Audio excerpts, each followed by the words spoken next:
Hi, this is Derek Ramsey, Secretary of Education and Workforce Development Cabinet.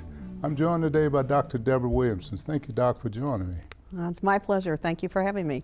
I wanted to talk to you a little bit about the Civil Service Apprenticeship. What is that? Absolutely.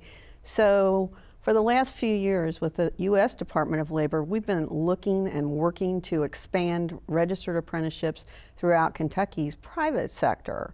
And it dawned on us that, hey, we ought to be working in government as well. And so the Civil Service Apprenticeship is open to state government and local government agencies. And so Dr. Robert Lehrman from the Urban Institute has written this report, Leading by Example, talking about the Civil Service Apprenticeships in Kentucky.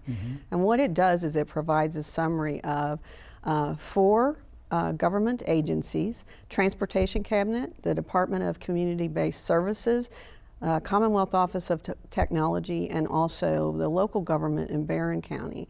And there were in-depth interviews with the government officials and the students. We had four basic occupational areas. So we had auto mechanic tech, we had an IT tech, we had a direct support tech, and an office tech. And so these interviews sort of followed what the apprentices were doing, how they bolstered the businesses, how pleased the supervisors were with the apprentices' performance, and what their next steps were. Well, the interesting part about it for me, you know, government has changed.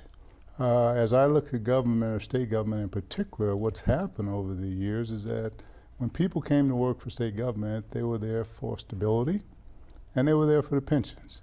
Well, not sure if you've been following the pension crisis of late, but that world has changed. And so having said that, I believe that we're going to have to look at state government and the proposition of employing people a lot differently. Absolutely. And so with this in mind, when we talked about this, or first talked about the notion of the apprentice in state government, I thought, wow, what a revolutionary idea. Absolutely. So I think this has the benefit of, you know, we're facing the silver tsunami as well, with a lot of the baby boomers exiting state government and local government employment. And so what this does actually is it brings in people of all ages.